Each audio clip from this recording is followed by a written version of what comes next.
نحمده ونصلي على رسوله الكريم اما بعد فاعوذ بالله من الشیطان الرجیم بسم اللہ الرحمن الرحیم السلام علیکم ورحمۃ اللہ وبرکاتہ۔ میرے پیارے بھائیوں، امید ہے کہ آپ خیریت سے ہوں گے۔ ہماری اللہ رب العزت سے دعا ہے کہ اللہ آپ کو اپنی عافیت میں رکھے۔ پیارے دوستو، ایک مسلمان ہونے کے ناطے سے علم کے دو ہی بہترین در نظر آتے ہیں۔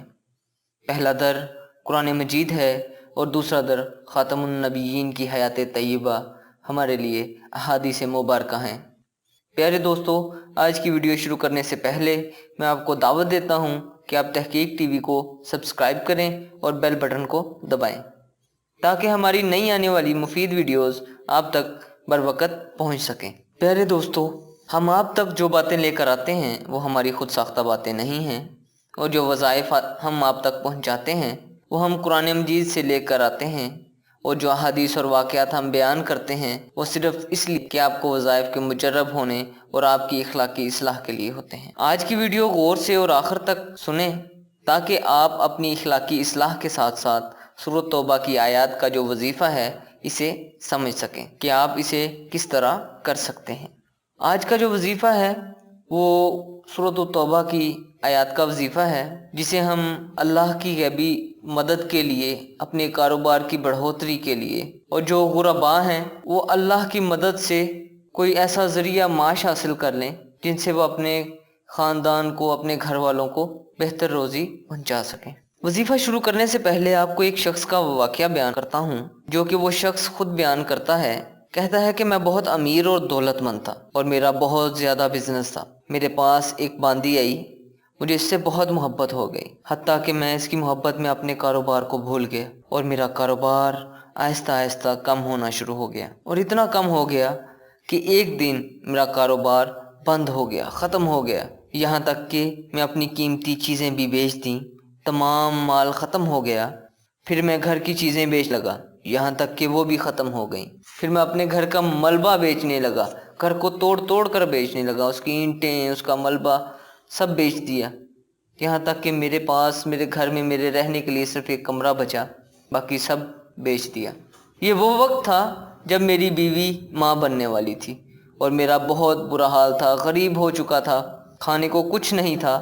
ایک دن میری بیوی نے کہا کہ کہیں سے گھر کے لیے گوشت لے آؤ، آٹا لے آؤ، شہد لے آؤ، میری ضرورت ہے، میں ماں بننے والی ہوں۔ اور میں اپنی بیوی کو حسرت کی نظر سے دیکھ رہا تھا۔ میرے پاس کچھ نہیں تھا، میں اسی کی محبت میں تو سب کچھ گنوا چکا تھا۔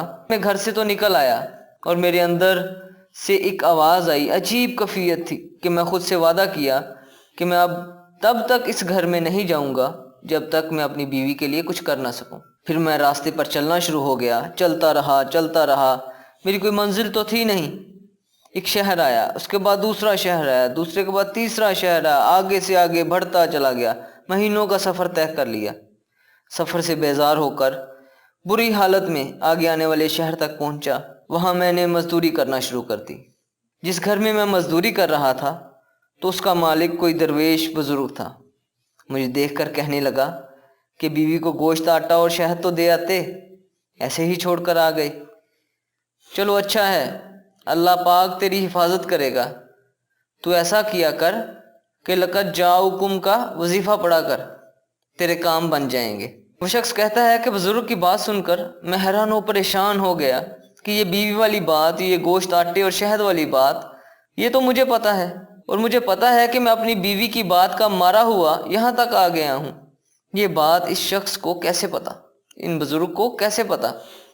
اس کی اس بات سے حیران و پریشان مزدوری کی اور واپس آ گیا جہاں میرا قیام تھا، جہاں میں ٹھہرا ہوا تھا۔ پھر میں اپنے کام میں یا جب فارغ ہوتا، میں کبھی کبھی اس وظیفے کو پڑھتا رہتا، یا جب بزرگ کی بات یاد آتی پڑھ لیتا تھا۔ عرصہ گزر گیا، سال ہا سال گزر گئے، میرا کام بڑھتا گیا، یہاں تک کہ 20 سال کا عرصہ گزر گیا، اور میں مالدار ہو گیا، بہت مالدار ہو گیا۔ میرا دل کیا کہ اب یہاں بہت زندگی گزار لی، اب مجھے اپنی باقی زندگی اپنے وطن میں، اپنے گھر میں گزارنی چاہیے۔ میں نے اسی بات پر اپنا مال و دولت سمیٹا اور اپنے وطن کی جانب سفر شروع کر دیا۔ سفر کے دوران مجھے ڈاکو ملے اور مجھے یرغمال بنا کر میرا تمام مال لوٹ لیا۔ اور میں پھر سے غریب ہو گیا، میری تمام دولت چھن گئی تھی اور خالی ہاتھ ہو گیا تھا۔ میں کارواں کے رستے کی جانب چل پڑا۔ وہاں سے ایک قافلہ گزر رہا تھا۔ میں نے قافلے کے سردار سے پوچھا، کدھر کا سفر کر رہے ہو؟ مجھے وسط جانا ہے۔ اس سے گزارش کی اور وہ مجھے اپنے ساتھ لے گیا اور مجھے میرے وطن پہنچا دیا۔ میں اندازوں سے چیزوں کو پہچانتا اپنے گھر کی جانب چل پڑا۔ وہ شخص کہتا ہے کہ میں اپنی زندگی کے تمام اچھے برے حالات، اپنی غربت، اپنی بیوی کے بارے میں سوچتا اپنے گھر کے سامنے پہنچتا ہوں تو دیکھتا ہوں کہ میرا گھر جو کہ ایک بڑی حویلی جتنا تھا، اسی جگہ ایک محل نما گھر موجود ہے۔ مجھے اپنی غربت پر اور رونا آیا۔ مجھے حالات کا اندازہ کرنا تھا۔ میں یہی سوچتا ہوا کہ ہو سکتا ہے یہ گھر کسی امیر آدمی یا کسی وزیر نے خرید لیا ہو اور اس پر محل تعمیر کر دیا ہو۔ پاس موجود دکان پر پہنچا اور دکاندار سے پوچھا کہ بھائی یہ گھر کس کا ہے؟ اس نے کہا کہ مامون کی دایا کا گھر ہے۔ میں نے پوچھا کیا وہ زندہ ہے؟ اس نے کہا ہاں۔ پوچھا کیا اس کی کوئی اولاد بھی ہے؟ اس نے کہا ہاں، ایک بیٹا بھی ہے۔ پوچھا وہ کون ہے؟ کہنے لگا کہ مامون الرشید کا خزانچی ہے۔ وہ کہاں ہے؟ میں نے پوچھا۔ کہا کہ حویلی کے اندر ہی ہے، ملنا چاہتے ہو تو اندر چلے جاؤ۔ میں حویلی کی جانب بڑھا۔ حویلی میں داخل ہوتا ہوں تو دیکھتا ہوں ایک نوجوان میری شکل کا ہے۔ سوچا یہ تو میرا بیٹا ہے۔ وہ منشیوں میں گھرا حساب کتاب لکھ رہا تھا، مال تولا جا رہا تھا، محل تھا عجیب سا۔ میں بھی جا کر بیٹھ گیا۔ جوان نے پوچھا ہاں بابا جی کیا کام ہے؟ میں نے کہا کہ میں تیرا باپ ہوں۔ اس نے دیکھا۔ میں نے کہا کہ یہ میرا گھر ہے بیٹا، میں تیرا باپ ہوں، اپنی شکل ملا مجھ سے، خود سمجھ جائے گا۔ اس نے گہری سانس لی اور اٹھ کر چلا گیا اور جا کر اپنے غلاموں سے کہا کہ اس بابے کو لے آؤ۔ میں نے پردے کے پیچھے آہٹ سنی۔ میں نے دیکھا تو کچھ بھی نہیں تھا۔ مجھ سے نوجوان نے پوچھا کہ آپ میرے والد کیسے ہیں؟ بہت ہی نرم لہجے میں، ایسے کہ جیسے کوئی بندہ نشانیاں پوچھنے کی کوشش کر رہا ہو۔ میں نے اپنی زندگی کے تمام واقعات بیان کر دیے اور آخری بار گھر سے گوشت، آٹا اور شہد لینے کے لیے نکلنے والا واقعہ بھی بتا دیا اور بتایا کہ کس طرح غم اور غیرت سے ہجرت کر گیا۔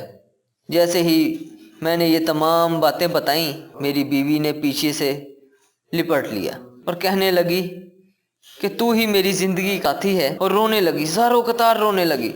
میں نے خوش حالات کے بارے میں پوچھا کہ گھر کے حالات کیسے بدل گئے؟ کہنے لگی کہ پتہ نہیں، تو ہی کچھ دعا کر گیا تھا، کیا تھا پتہ نہیں۔ انہی دنوں مامون الرشید پیدا ہوا اور دودھ نہیں پیتا تھا۔ بادشاہ نے اس وقت کی تمام عورتوں کو بلایا جن کے گھر بچے پیدا ہوئے تھے۔ مامون نے ان میں سے کسی کا دودھ نہ پیا۔ پھر بادشاہ نے مجھے بلایا، مامون نے میرا دودھ پی لیا۔ بس ایک پل میں میری حیثیت شاہی دایا کی ہو گئی۔ میرا بیٹا شاہی محل میں پلنے لگا۔ ایک طرف میں مامون کو دودھ پلاتی تو دوسری طرف میرا بیٹا دودھ پیتا۔ بس اسی طرح دن گزرتے گزرتے آج کی خوشحالی اسی پر ہے۔ معلوم نہیں یہ کیسے ہوا کہ تو کیا کر گیا تھا، تو ہی بتا کیا کیا تھا؟ تو وہ شخص کہتا ہے کہ میں نے بتایا کہ کس طرح لَقَدْ جَاءَكُمْ رَسُولٌ مِّنْ أَنفُسِكُمْ عَزِيزٌ عَلَيْهِ مَا عَنِتُّمْ حَرِيصٌ عَلَيْكُمْ بِالْمُؤْمِنِينَ رَءُوفٌ رَحِيمٌ فَإِن تَوَلُّوا فَقُلْ حَسْبِيَ اللَّهُ لَا إِلَٰهَ إِلَّا هُوَ وَهُوَ رَبُّ الْعَرْشِ الْعَظِيمِ۔ یہ دعا کا میں وظیفہ کرتا تھا۔ اس دعا کے فیض سے دولت کمائی رستے میں لٹ گئی، اور رب کی تدبیر یہ ہے کہ لٹنے کے بعد بھی ایک جگہ پر رزق عطا نہیں ہو رہا، رزق تو اس کے گھر میں بھی عطا ہو رہا تھا۔ تو دوستو، جب آپ کو موقع ملے اس دعا کو پڑھیں، جتنا ہو سکے اس دعا کو پڑھیں۔ لَقَدْ جَاءَكُمْ رَسُولٌ مِّنْ أَنفُسِكُمْ عَزِيزٌ عَلَيْهِ مَا عَنِتُّمْ حَرِيصٌ عَلَيْكُمْ بِالْمُؤْمِنِينَ رَءُوفٌ رَحِيمٌ فَإِن تَوَلُّوا فَقُلْ حَسْبِيَ اللَّهُ لَا إِلَٰهَ إِلَّا هُوَ وَهُوَ رَبُّ الْعَرْشِ الْعَظِيمِ۔